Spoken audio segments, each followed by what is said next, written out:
Welcome to Girl, Leave That Mindset Alone.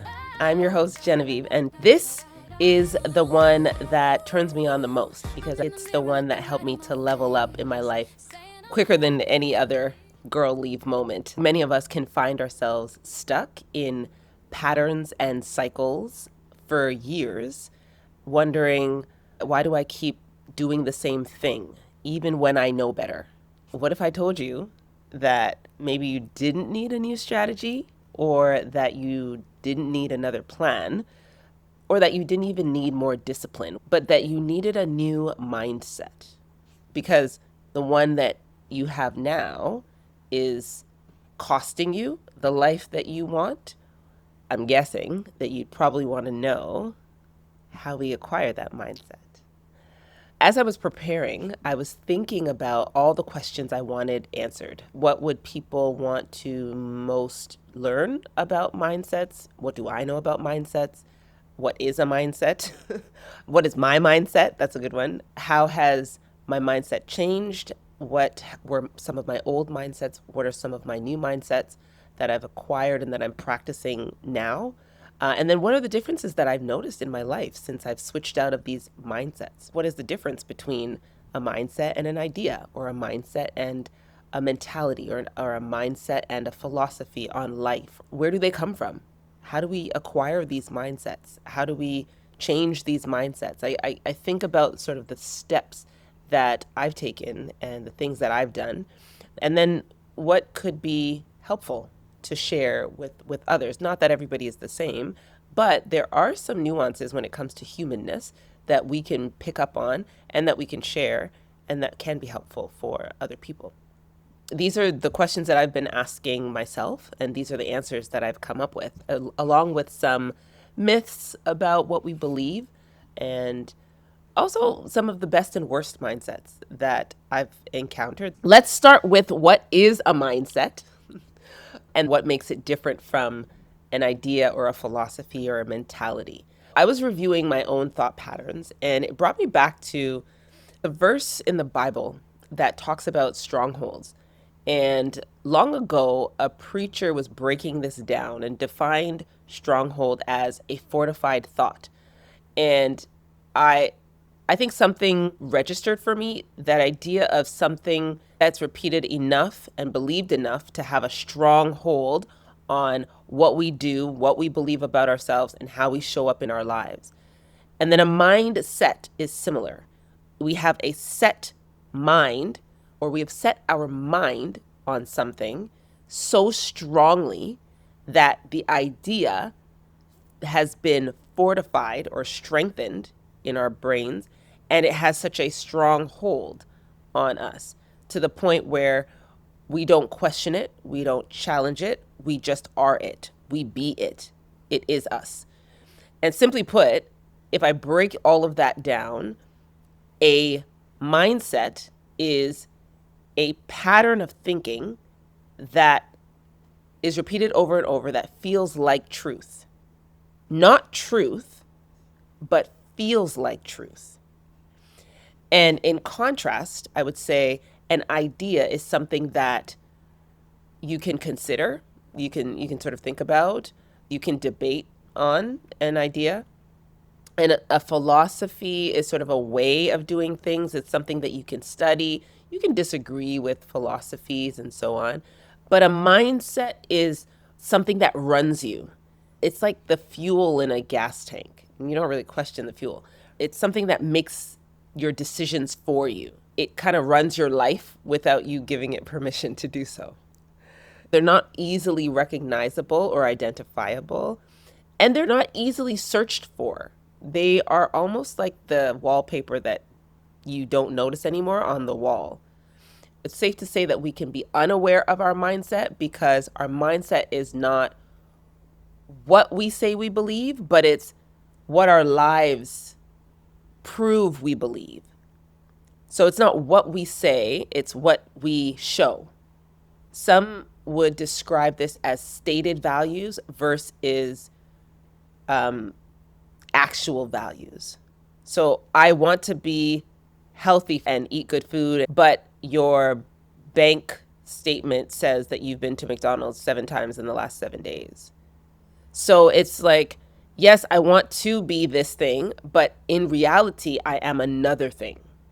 And this is not for the purpose of shaming or anything, but to bring something to light to the fore so that we are observing what's truly there as opposed to what we hope for or what we wish would be there. And to be clear, we all find ourselves here at some point in our lives. So, how did we get here? Guys, I've been asking myself this question, and Deborah Cox is on repeat in my head. We're not supposed to be here. Okay, anyway, Ode to the 90s. If you know, you know. This is where shame starts to lift, because if you're like me, you have made some wild decisions and found yourself in spaces and places with people that had you perplexed and confused. And at some point you've said, is there like something wrong with me? This can't just be my personality. Why am I like this? And if you haven't said it like that, you've said it in other ways. Why do I fill in the blank? Like, why do I do that? Why do I settle for less than I know that I deserve? Why do I overgive? Why do I shrink back? Why do I play small? Why do I stay silent? Why do I stay for too long? So you've asked yourself a similar question. And so what we're looking at is like, how did we get here? And I don't believe for a second that we just woke up one day and chose all these patterns and mindsets. I firmly stand on the side of we didn't choose these mindsets, especially the ones that are hijacking our ability to live the lives that we desire. I'll break it down. How do we get here? Number one, repetition. So I made reference to this before. The thoughts, the messages, or the scripts, or the narratives, or the stories, or even the ideas that we've received and that have been repeated for us over and over and over. Our brains are subject to neuroplasticity. Our brains are matter. When there's electric firings happening in our brain, it actually creates physical grooves in our brain. The more we repeat something, the deeper the groove gets. So it's like walking across your lawn over and over. It will create a path. So the rest of the lawn will be green with grass, and then that patch that you've walked over and over, like a little shortcut, it'll be dirt. No grass is going to grow there. That's how our brains work. If we repeat a certain thing or behavior or belief, it creates that path, that shortcut. That is one way that we got here. We heard something over and over. Media understands this. Marketing understands this. Influential leaders understand this. If we look back to colonization, slavery, genocide, white supremacy, these are all ideas that have been repeated over and over and over. All of the isms, racism, sexism, ableism, classism, these are ideas that are repeated over and over. You are better than such and such. You have more value than such and such. And these are what feed into stereotypes and discrimination and bias and prejudice. All of this comes from repetition, rehearsing a thought, an idea. All of it leads to mindset. We've heard many times that children aren't born hateful. Of course not. It's a baby. They are taught. And how are they taught? Through these scripts, messages, narratives, both spoken and unspoken, from the world around them that keeps feeding into them and repeating or rehearsing these same things over and over and over. That's how mindsets are created, repeated messages over and over and over. Commercials, TV shows, movies, songs, you memorize them. They're in your mind. I took you back to Deborah Cox. I'm sure some of you were like, we can't be friends. And all the songs came back to you. It's a repeated idea over and over and over. So that is one big way that mindsets are developed, that we, you and I, gained our mindsets. That's number one, repetition. Number two is survival. When we experience something and we react in a way that keeps us safe, our instincts tell us to continue to do that thing. So if we came home, we said our friend was making fun of us and we were hurt, we were crying. And then our parents said, oh, stop being a crybaby, be strong. And so then we tried to protect ourselves. Maybe we avoided those feelings or we shut down and suppressed our feelings. And then we pretended that everything was okay. The mindset there that would have been developed would be that my pain is not accepted and I have to hide it. So that could be a mindset that you develop in that place. But in order to survive in that environment, you would have to then continuously hide your hurt or your pain, and you show the behaviors that are acceptable in that environment. So it might be bravado, it might be ego, it might be pride, it might be strength. That kind of mindset would be something that you would develop because it's for your survival. Protective mindsets, I think, are the hardest to shake. I think when we think something protects us, keeps us safe, that we are going to hold on to it for as long as possible. What keeps us safe stays. Our instinct is to avoid threat or danger. So when we feel that coming on, we're like, no, let's put in place our protective measures. That's number 2, survival.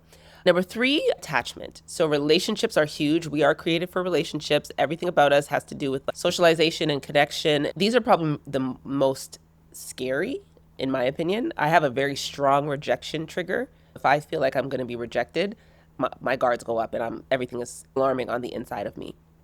What keeps us feeling loved or experiencing a sense of belonging or connection or acceptance or approval, we want to hold on to those mindsets. If they like me when I'm smiling and when I'm being funny or silly, then I'm likely to continue to lean into being smiling and funny and silly, because that's going to get me the love, the approval, the acceptance, the belonging that I so desperately need as a human being. There are very few feelings on earth that compare to the feeling of belonging, or feeling like you can be in a space and be fully accepted with all of your good, bad, and ugly. Any mindset that puts us in that space, we will likely want to hold on to for a very long time. I have to do this in order to get what I want and need, which is a sense of belonging. That's number 3. Number 4 is pain. This speaks to every part of our being, and I think it speaks for itself, because nobody likes pain. We like pleasure. We're human beings. When something hurts us deeply, it can shape us very quickly. We will find whatever we need to find very quickly in order to avoid that pain. If you touched the stove as a child and it was hot, you probably didn't go back and touch that stove again. You learn very quickly that hurts, you don't go near it. A lot of our mindsets are developed out of that place. Like, we experienced hurt or pain or rejection or shame, and then we developed a way of responding that helped us to move closer to safety or pleasure. Yeah. So you didn't choose most of your mindsets. You adapted to them. If you can pinpoint an uncomfortable belief that you have about yourself, like, what's one thing that I think about myself that makes me uncomfortable, or sad, or angry, or that hurts? And then you kind of dig in a little bit and you ask yourself, where did that come from? How did I learn that about myself? How do I know that about myself? Who taught me that about myself? If I'm too shy or too loud or too sensitive or fill in the blank, right?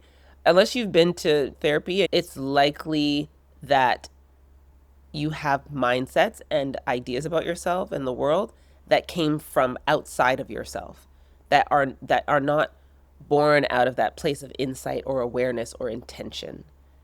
Beyond asking ourselves, like, where did these mindsets come from, it's important to ask how they're working for us. What are the mindsets that are keeping us stuck? What are the mindsets that are harmful, helpful, mindsets that I had to leave personally and that I've been leaving? I've been doing this work for the greater part of almost 2 decades now. I've been more intentional in the last year or so with specific mindsets and acknowledging how harmful they have been to me in my life and in my relationships. One of them that comes up often is this idea of vulnerability as weakness. I've been doing a lot of reading and research. Brené Brown is one of my favorite authors and researchers, and she talks a lot about vulnerability, and she also talks a lot about vulnerability in relation to shame and courage. This idea that vulnerability is weakness. It came from me experiencing hurt, threat to attachment, lack of belonging, lack of acceptance. Somehow I adopted that if I am vulnerable, that I am weak. If I am crying, if I'm open, if I'm sharing, if I'm hurting, if I'm expressing, that somehow it puts me in a position to be taken advantage of, in a disadvantaged position. It's translated to me holding on to a lot, guarding a lot, hiding a lot, keeping a lot, that then turns into inability to, or unwillingness to, connect deeply, to demonstrate empathy, to really rock with other people, to feel with other people.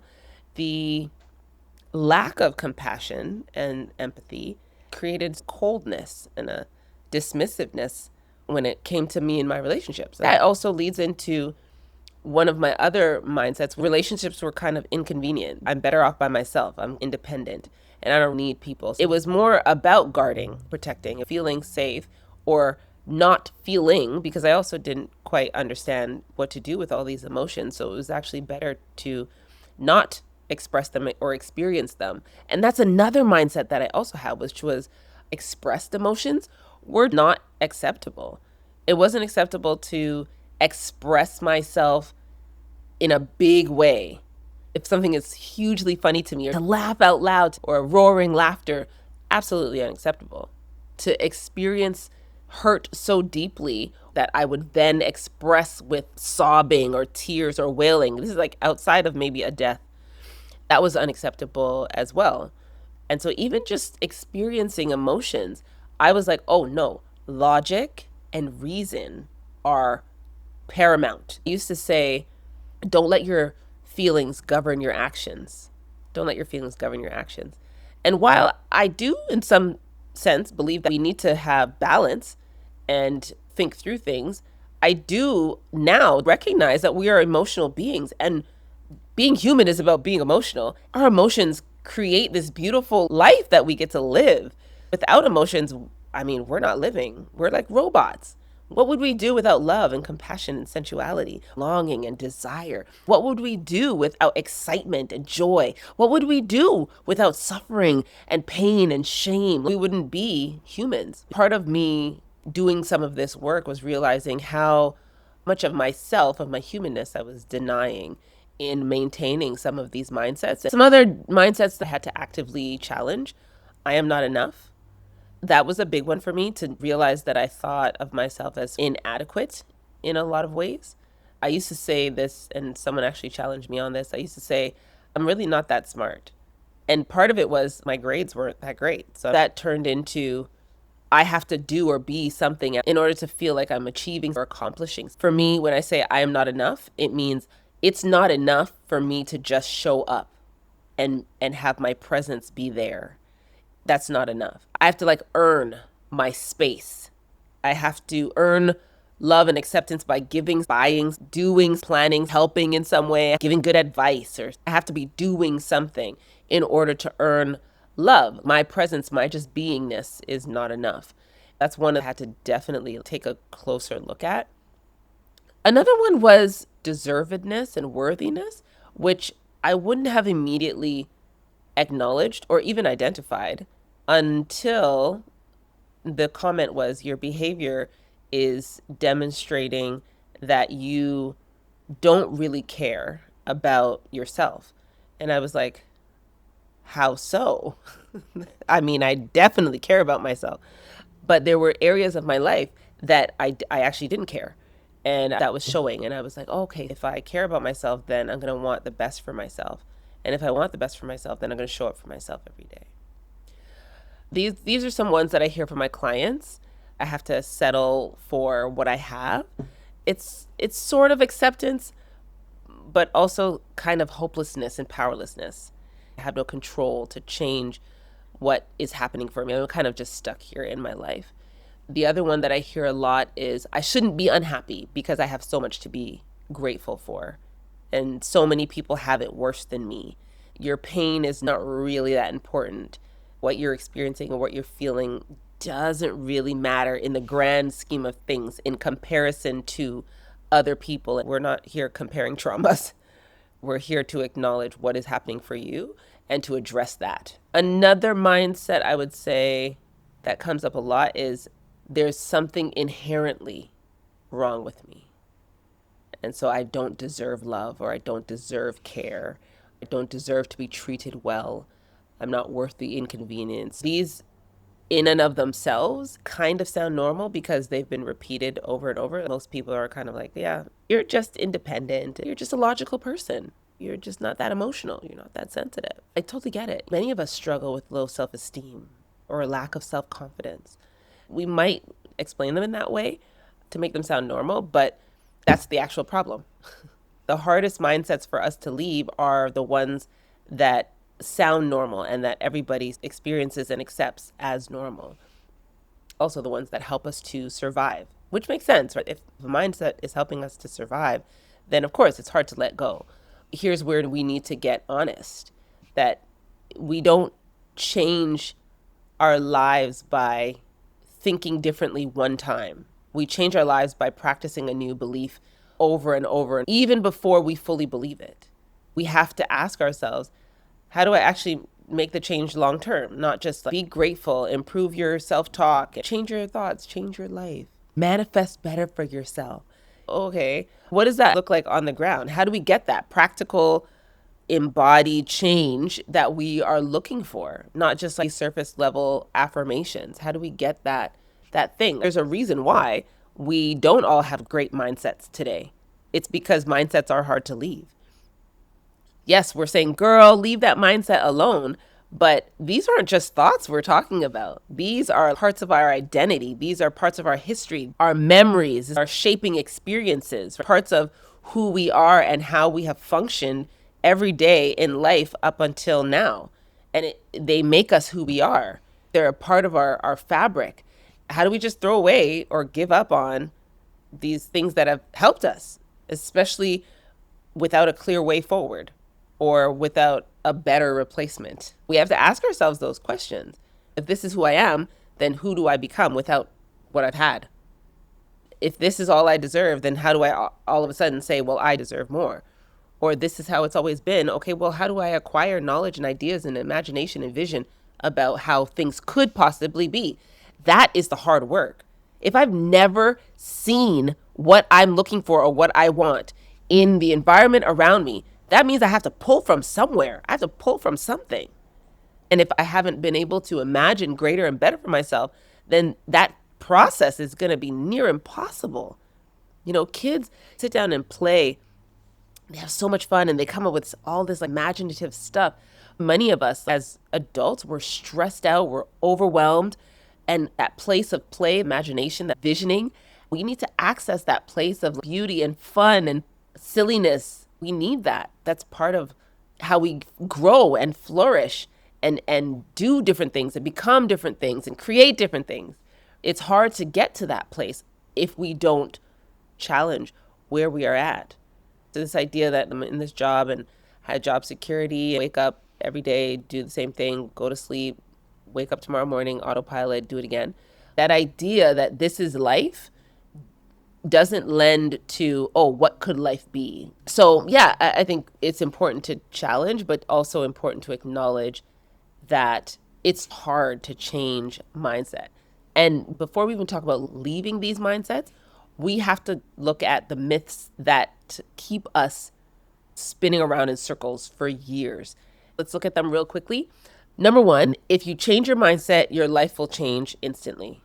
Many clients come to therapy and they're like, yeah, I'm going to give you 3 sessions and you're going to undo, disentangle, dismantle, and then rebuild all the things that I've learned in the last 30, 40, 50 years. And then you're going to send me on my way. So unrealistic expectation for sure. Change is slow. Very, very slow. Our body will still want our old pattern, still want to do what we've always done. Our minds will still want to do what we've always done. We are still wired to an old pattern. Those grooves in our brains are very, very deep. The path across the lawn is not just going to all of a sudden grow back all the grass in 3 days. It's not going to happen. We will default until we are intentionally and consciously practicing something new every single day. Just because you change your mindset doesn't mean life is going to change instantly.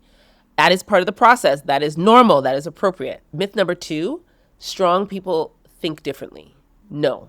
The people that you think are strong, those are the ones who are practicing something different every single day, over and over, repeatedly. until they're good at it. It's not about strength. Maybe it is about strength. Maybe it's about mental strength. At the end of the day, it's about, I'm going to make a decision to show up for myself every single day for the rest of my life because I care and because God has given me breath and I know He loves me and I love myself. You're saying over and over, I'm going to show up.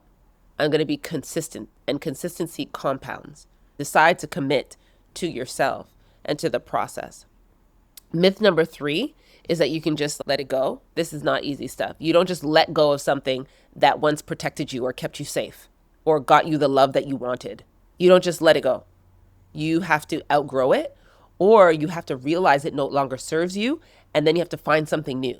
Okay, so be for real. We adapt to environments, we adapt to situations, we adapt to circumstances. Myth number 4, positive thinking fixes everything. Toxic positivity, positive psychology. Just be mindful.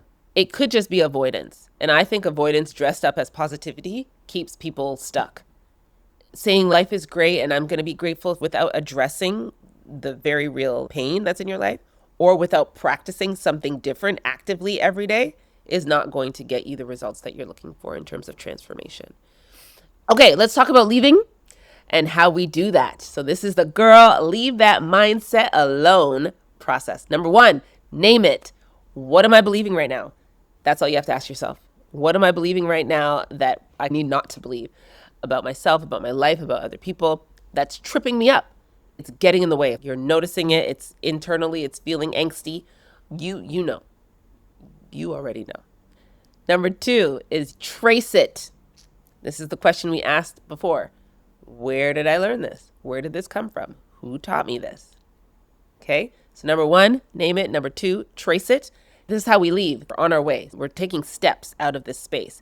Oh, I see it now. We cannot change what we cannot see. So if you name it, that means you can see it. Oh, I see it. Then you trace it. You're like, okay, where did this come from? All right, we got to see what's the origin of this. What's the root of this? And then we test it. That's number 3, step number 3. We test it. I've named it. I'm tracking where it came from. Is it true though? Is it true, or is it just familiar to me? Did I just take it in because an adult said it? Is it true, or is it just familiar? So that's testing it. Number 4, this is the hard part. You're going to challenge it. You're going to challenge it. What would be true if this wasn't true? So if I didn't have this idea, what else would I be considering? What more would I be considering? What would I be considering differently? If this wasn't true in my life, if I didn't believe this thing, then what else could I believe? What else could be possible? Challenge it. And you can do so gently, because these are real things that kept you safe, that kept you functioning, that brought you to this place in life, but they're no longer serving you. Step number 5 is practice new evidence. We want to act differently before we feel ready.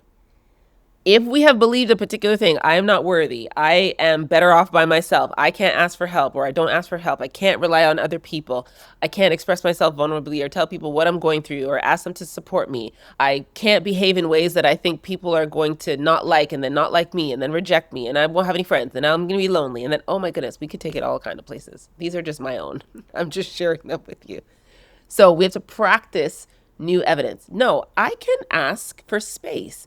I can ask for what I need. I can ask for support and help. I can show up and just be, without performing, without doing, without giving, and just start practicing that every day. When you feel the urge, do something because you want to find approval, Genevieve. This is me talking to me.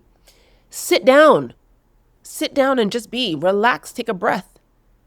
And just allow yourself to feel uncomfortable and unready in that space. You're practicing a new way of showing up and of being in your life.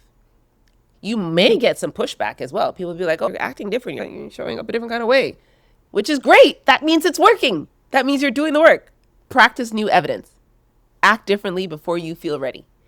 Those are the 5 steps to leaving the mindsets that have become unhelpful in your life. You are not stuck in your life. You are well rehearsed in a mindset, which is very good news, because girl, we can leave that mindset alone. Anything learned can be unlearned. Every behavior, every speech pattern, every thought process, everything can be unlearned, even our mindsets. Here are the ones I'm practicing. Jen, you're not enough. Nope. What I want is enough. My life and choices are enough. My peace is valid. I can disappoint people and still get through the day. I'm allowed to change my mind. My needs are not a problem. I am worth the inconvenience. I can choose differently. All of these are things that I'm practicing, that I'm adopting every day. I deserve care. I'm worthy of care. I'm worthy of caring for myself. I can choose myself. I can block off time for myself because I deserve it. I can rest. I deserve joy. I don't have to struggle to be worthy. I don't have to work super hard for somebody else's acceptance and approval. One of the things that I noticed more recently was me realizing that life's hardships are not a reflection of my worth or my value or my intelligence or my godliness. No, Jen, this didn't happen to you because you didn't pray enough. Life is not supposed to be fair or easy. And if I experience pressure or overwhelm or sadness or a loss or grief, it's not an indication that I should quit or give up or question my worthiness or question my value or question if there's something wrong with me. So these are all beliefs that I've been digging up and tackling. And some of you have been trying to change your life, but you've been using the same mindset to do it. Albert Einstein says we can't solve our problems with the same thinking that we used when we created them. And I usually expand that and I say we can't solve our problems with the same thinking, with the same attitudes, with the same beliefs, with the same ideas, with the same approaches that we used when we created them. Get a glimpse of all of those thoughts and behaviors and attitudes and approaches. What have we been using that has brought us here? And then start to do the work. Oh, this has an expiry date of today. Let's get rid of that. Or this has an expiry date of tomorrow. Let's get rid of that. We start to unlearn and to unravel and to break down and to get rid of, and then to learn and to build and to rehearse all the new things that we need and that we know will be more satisfying for where we want to go in our lives. The people that have the best mindsets, in my opinion, people that can tell themselves the truth, people that can tolerate discomfort because it's uncomfortable to tell ourselves the truth, people that can act in alignment with that truth. And so our stated truth is aligned with our embodied truth. What we're saying is what we're doing, and what we're doing is what we're saying. And there's no gap. The relationships I've built over the last 3 decades have deepened in the last 3 years. And this is with me doing mindset work. For me, the worst mindset was when I felt like when I thought that I was stuck, and I was convinced that it was safer to stay stuck than to do the work that was required in order for me to move forward. Right now, I'm dealing with something specific, which is how I see myself. I've viewed myself very poorly in the past. Now I'm working on, hey, Jen, you're actually incredible. I'm able to say that much more clearly than I feel it right now, but that's okay. So I encourage you to do some of this work because it is life changing. It will change your entire life from the inside out. Girl, leave that mindset alone. I'm your host, Genevieve. This is the Relationship Series, and it is an honor to transform with you. Next week, we are talking about girl, leave that money mismanagement alone. Oh, yes. We are going to be talking about our relationships to the dollars. See you then.